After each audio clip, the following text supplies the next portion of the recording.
Hello guys, it's me Simo Orihara, and in this video we'll discuss some of Kubo's answers related to Inoue Orihime's power.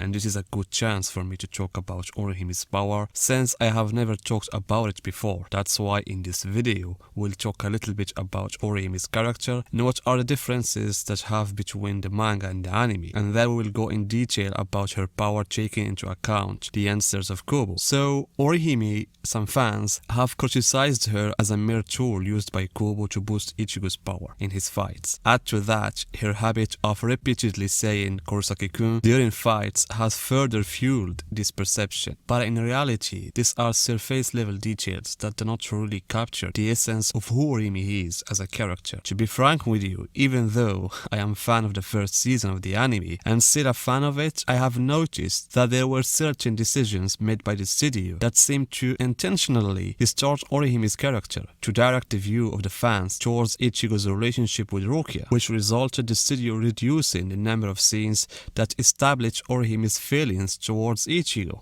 I'm not saying that the scenes that were deleted would have changed the opinions of those who didn't like Orihime, but at least it would have been possible to keep some of those scenes to let the fans know what Kubo was trying to do. And I'll give you 3 examples to explain to you what I'm talking about. And then we'll talk about Orihime's power. So the first example is the first introduction of Inoue Orihime in the anime versus her introduction in the manga. This introduction or presentation was completely different. In the anime we see Orihime bumping into Ichigo, looking suspicious from his facial features and then running away. As for the manga, Orihime's first scene was this page where she was immersed in her daydreams. Then Tatsuki came and asked her, "Are you thinking about Ichigo?" She adds, "What do you like in a person like him?" So Tatsuki began to list his shortcomings to her. Orihime replied that Ichigo is funny, and she began to imagine him in these forms that Kubo depicted in this scene. Then Ichigo came, and that was their first meeting in the manga. And we notice how Orihime was different from the one who appeared in the anime. The second example concerns the car accident that happened to Orihime. In the anime, it appeared as if the accident occurred at the same time with Ichigo and Rukia being around. And then Ichigo asked Orihime to walk with her, but later told him that she was fine and she went normally. In the manga, the matter was different. The car accident actually happened the day before. And at the moment she met Ichigo, she was returning from the grocery store, and there she saw Ichigo and Rukia in the park. So when they met, both Rukia and Ichigo saw Orihime injured. Ichigo asked her to back with her to her house, and here Orihime deep down wanted to say yes, I want that, but out of shyness she refused, even though she wished that Ichigo had been more insistent. And then came the events of Tatsuki and Orihime in the house. In the anime, Tatsuki and Orihime's conversation, it was just about why Ichigo didn't go with her knowing that she was injured. In the manga, the conversation was about something else entirely, which is why didn't Orihime take the chance and let Ichigo go with her? Rather, as you can see, Tatsuki was giving Orihime multiple ideas about what she would have done. Unlike in the anime, Tatsuki's role was absent in this regard. Finally, there is a third beautiful example that didn't appear in the anime, which is when Orihime was treating Jidambu. In the manga, we see that it took Orihime many hours to treat Jidambu's wound. During that time, Orihime was thinking about Ichigo's fight with Jidambu, as well as his clash with Gin. Orihime was impressed with Ichigo's power, and she entered, as usual, into her own fantasy. Then Ichigo came and offered her this drink. What caught my attention in these scenes was the boy's comments. Notice what the last one said. Does she have a boyfriend? Someone answered, definitely. And the answer was on the panel of Ichigo and Orihime returning inside together. We didn't see these scenes in the anime, and as I said, it may be due to the studio's approach at the time to push the relationship between Ichigo and Rukia, whether by deleting such scenes or increasing the Ichigo scenes in the filler episodes. So back to our main topic that has something to do with Orihime's power. I can say that Orihime has one of the strongest abilities in Bleach, and I can add that Orihime's ability is one of the few human abilities that can be said to be distinct within the huge number of powerful races such as the Shinigami, Quincy, Holos. Moreover, Orihime's power is defined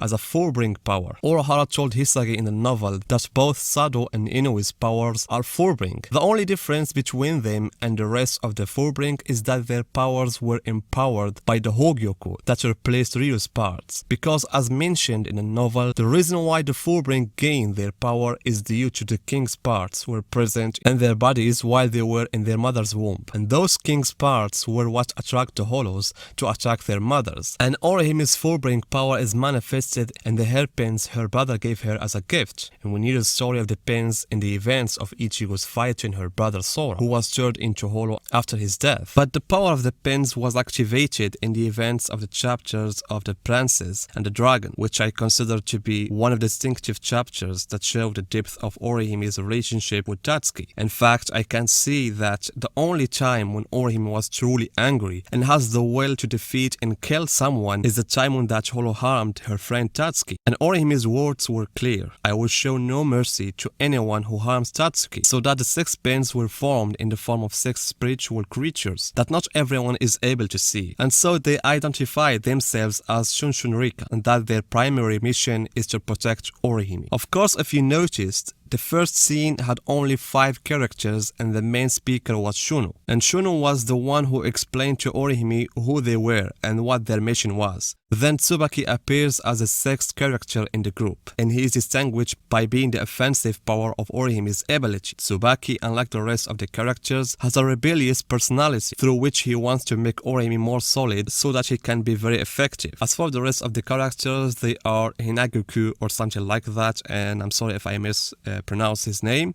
And there is also Baigon, Lily, and Ayami. And in order to explain how Shunshin Rika works, I will start from an important sentence that Hinaguku said.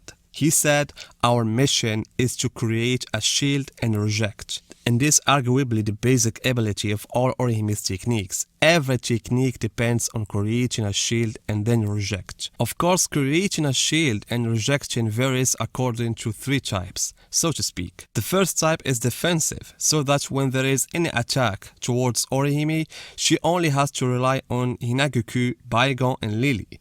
And this tree activates the basic ability consisting of 2 parts. The shield, so that a triangle shield is formed in front of Orihime. Then comes the second part, where the rejection ability is activated by rejecting every attack coming from outside the shield towards Orihime. This technique is called Santin Kishin, and I'm sorry again if I mispronounce the name. And this is a technique that Orihime relies on a lot to repel attacks, and the most prominent example of this technique is when she stopped Yhwach's attack. The size of Santin Kishin was huge. More than that, Orihime can use this technique as well as when jumping from high places, as she did when she and the rest entered the city for the first time, or when she went with Ichigo and Urahara and the rest to the Wikomondo at the beginning of the Quincy arc, and also in chapter 624 when they fell from one of the cities of the Royal Palace. So as you can see, Santin Kishin is effective in such situations. Then there is the second type of Shunshin Rika, which can be considered one of the strongest abilities in Bleach.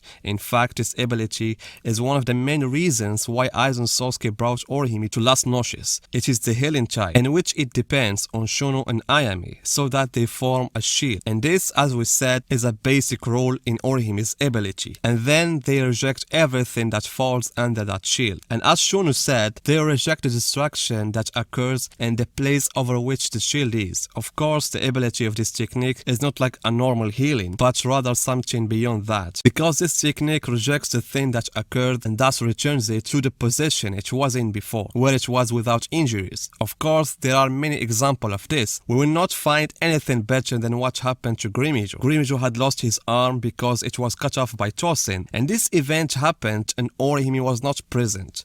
But with the arrival of Orihime, she activated this technique by creating a shield over Grimijo's arm, and then she rejected the events of the cut of the arm, and thus, as a result, Grimijo's hand returned to the way it was before. And there are many other examples of this, such as treating wounds. It is enough for Orihime to have some parts of the person to bring him back, like what happened with Minoli, who was dead and came back with the power of Santin Kishin. But this technique has some limitations, of course. One of them is that Orihime's ability ability is not effective in restoring spiritual energy, and the most prominent example of this is what Ichigo said in chapter 383, when he said that Orihime treats his wounds quickly, but it takes a longer time to restore the lost spiritual energy. And he set the example with his own Shihakusho. And this is also what was said in the novel. So we can read in this paragraph that Orihime after the war was able to treat the wounds of the Shinigami who had suffered serious injuries, but whose Konpaku had completely disappeared or who no longer had any trace of their body. Orihime wasn't able to do anything for them. And regarding this point,